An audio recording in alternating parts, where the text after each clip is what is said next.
C'est une dignité. Ba prince na ba princesse o baza pene na yo bazo mériter ma pamboli pesa ndeko na yo mbote loba.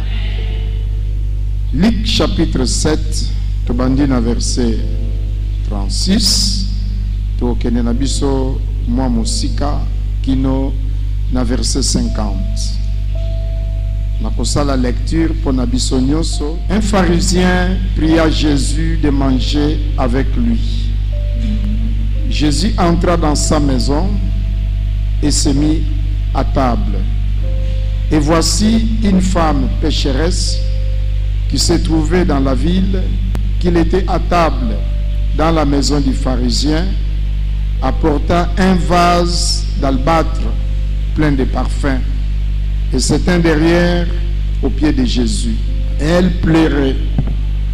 Et bientôt, elle lui mouilla les pieds de ses larmes, puis les essuya avec ses cheveux, les baisa et les oignit du parfum. Le pharisien qui l'avait invité, voyant cela, dit en lui-même, si cet homme était prophète, il saurait qui et de quelle espèce est la femme qui les touche, et il saurait que c'est une pécheresse. Jésus prit la parole et lui dit, Simon, j'ai quelque chose à te dire. Maître, parle. Lui répondit Simon. Un créancier avait 2 débiteurs. L'un devait 500 deniers et l'autre 50. Comme il n'avait pas de quoi payer, il leur remit à tous 2 leurs dettes. Lesquels l'aimera le plus? Simon répondit, c'est lui, je pense, auquel il a le plus remis. Jésus lui dit, tu as bien jugé. Puis se tourna vers la femme, il dit à Simon, vois-tu cette femme? Je suis entré dans ta maison et tu ne m'as point donné d'eau pour laver mes pieds. Mais elle les a mouillés de ses larmes et les a essuyés avec ses cheveux. Tu ne m'as point donné de baisers. Mais elle, depuis que je suis entré, elle n'a point cessé de me baiser sur les pieds. Tu n'as point versé d'huile sur ma tête, mais elle a versé du parfum sur mes pieds. C'est pourquoi je te dis, ses nombreux péchés ont été pardonnés, car elle a beaucoup aimé. Mais celui à qui on pardonne peu, aime peu. Et il dit à la femme, tes péchés sont pardonnés. Ceux qui étaient à table avec lui se mirent à se dire en eux-mêmes, qui est celui-ci qui pardonne même les péchés?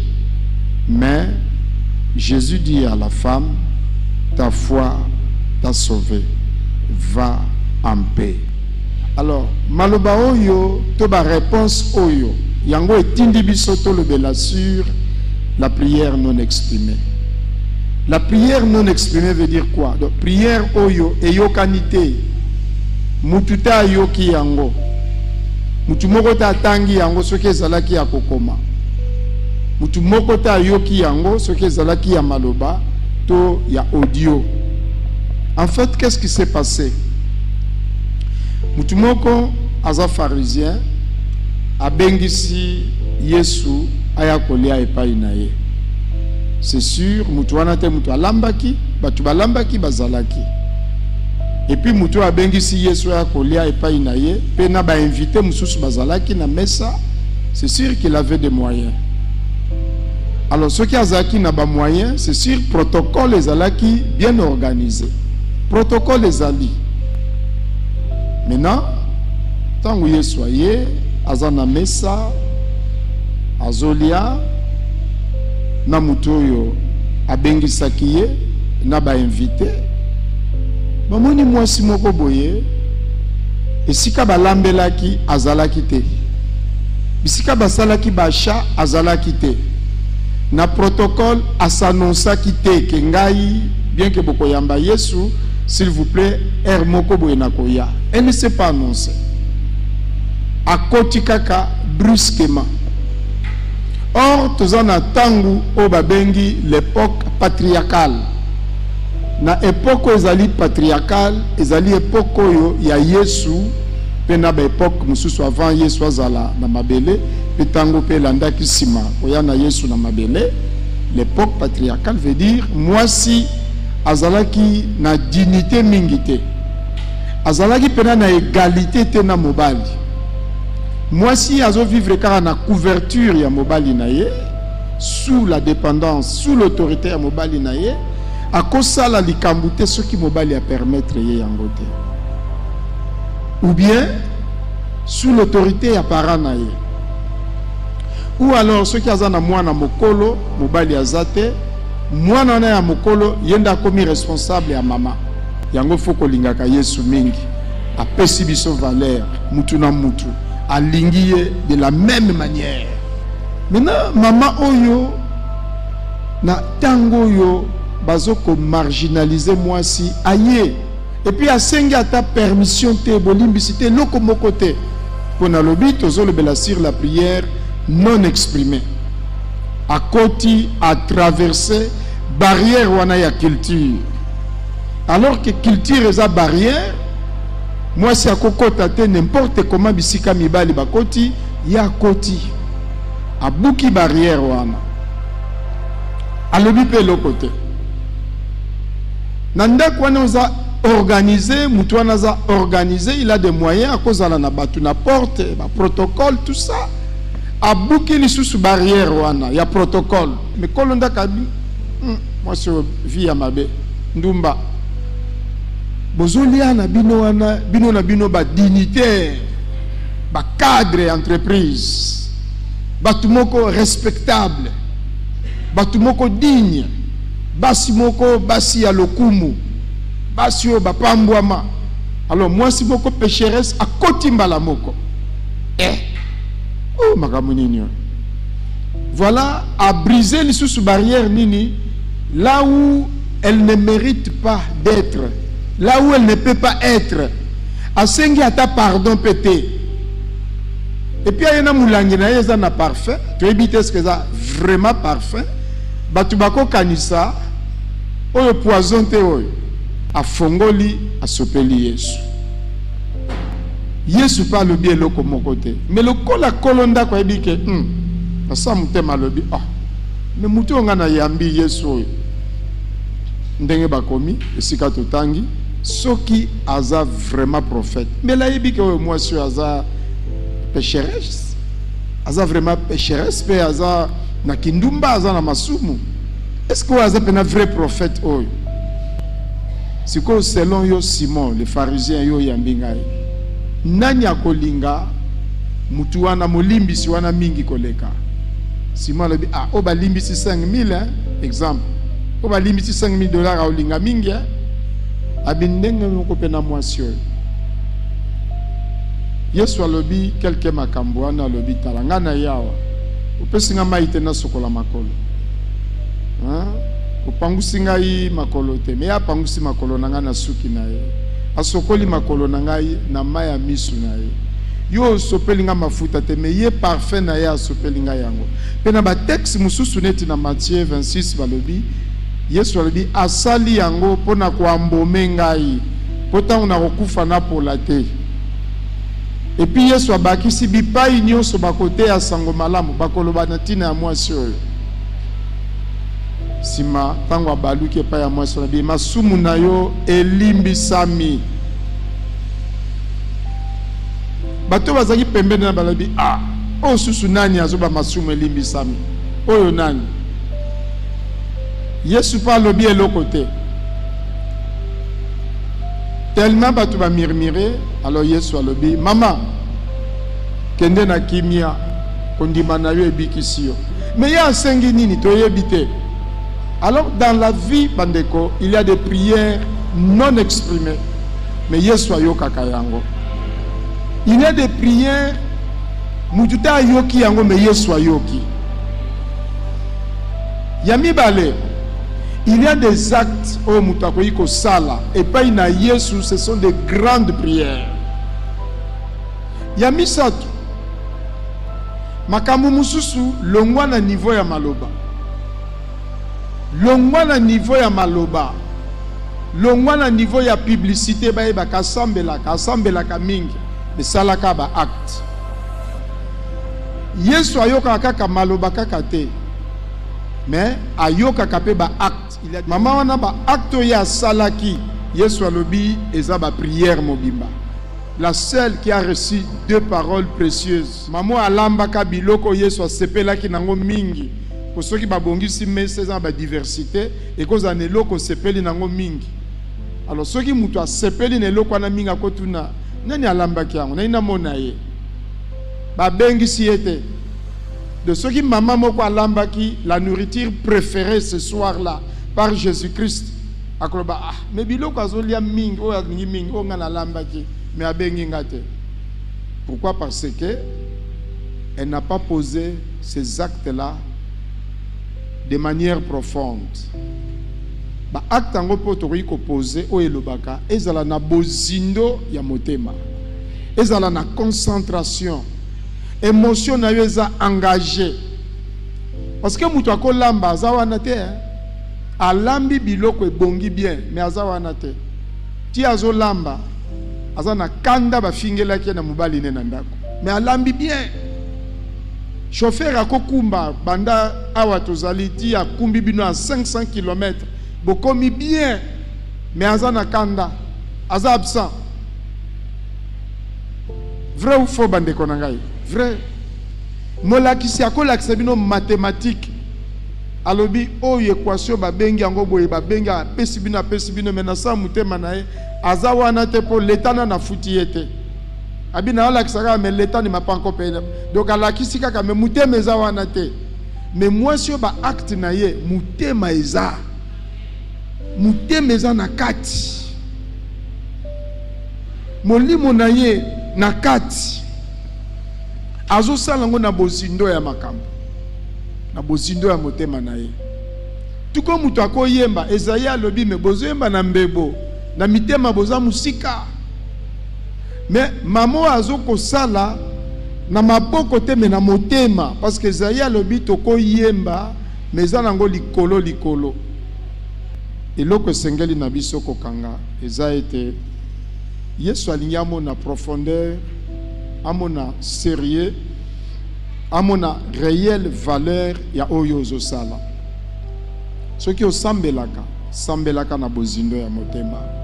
Sambela vraiment neti nzambe azawa na ti ozoloba na ye.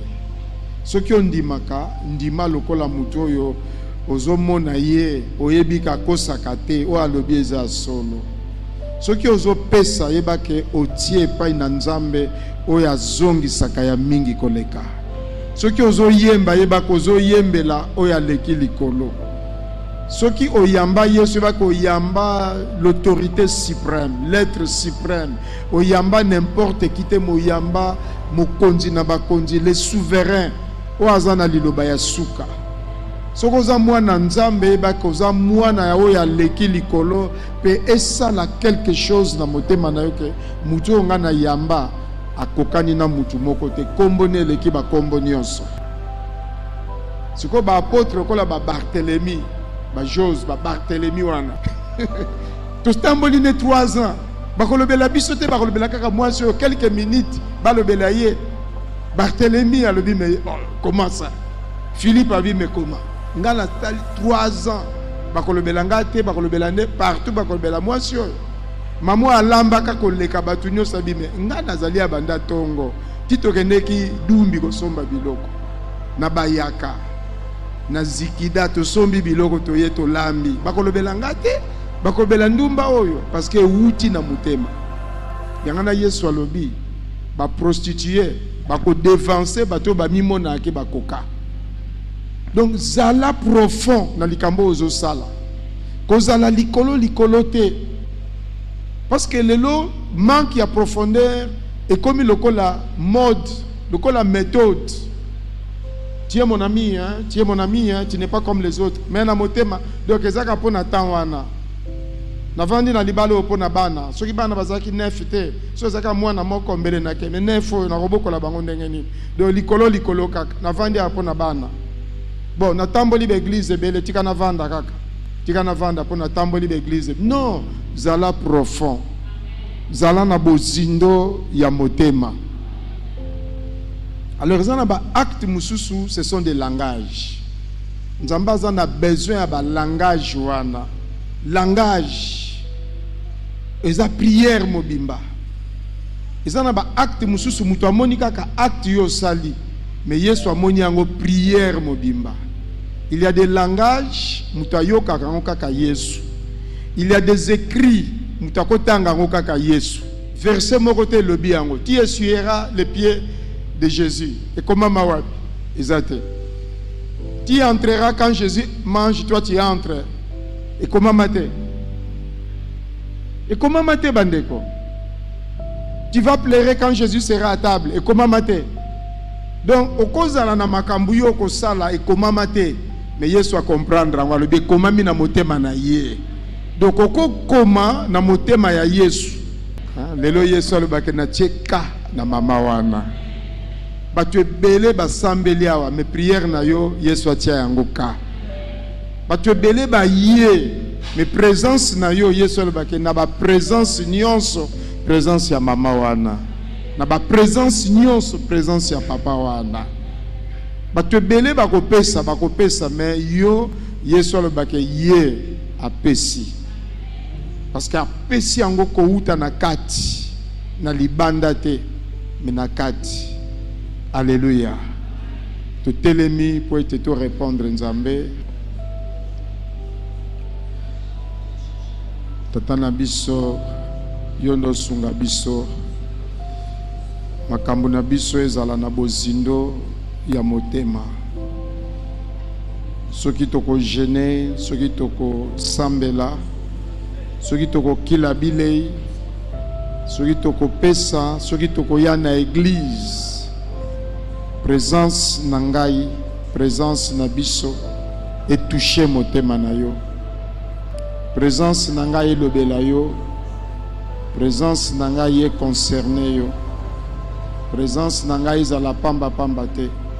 Offrande nangai za la likolo te. Mais za la oye wuti na motema. Mulinga misambela loba na Nzambe, Seigneur loba quelque chose pour nangai. Alobi pona mama wana tes péchés te sont pardonnés. Alobi naye ta foi t'a sauvé. Alobi naye pe lisusu va en paix.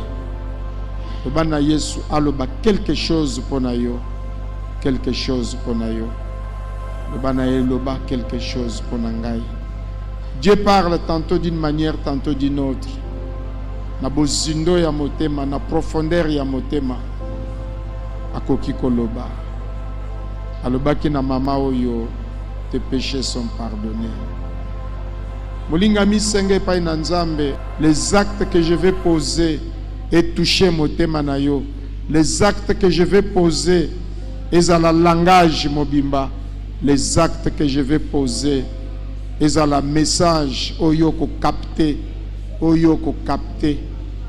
Le Bananzambe, quand je vais poser des actes, tant on a ko sala likambo, yo ondima yango, au côté yango. Seigneur, bénis ton peuple. Bénis les œuvres de ton peuple. Bénis les actions de chacun. Bénis les pratiques de chacune. La combo na Jésus Christ. Amen. Est-ce qu'on peut acclamer le roi des rois, le tout-puissant, le Seigneur des seigneurs? Gloire à Jésus, gloire à Jésus, gloire à Jésus.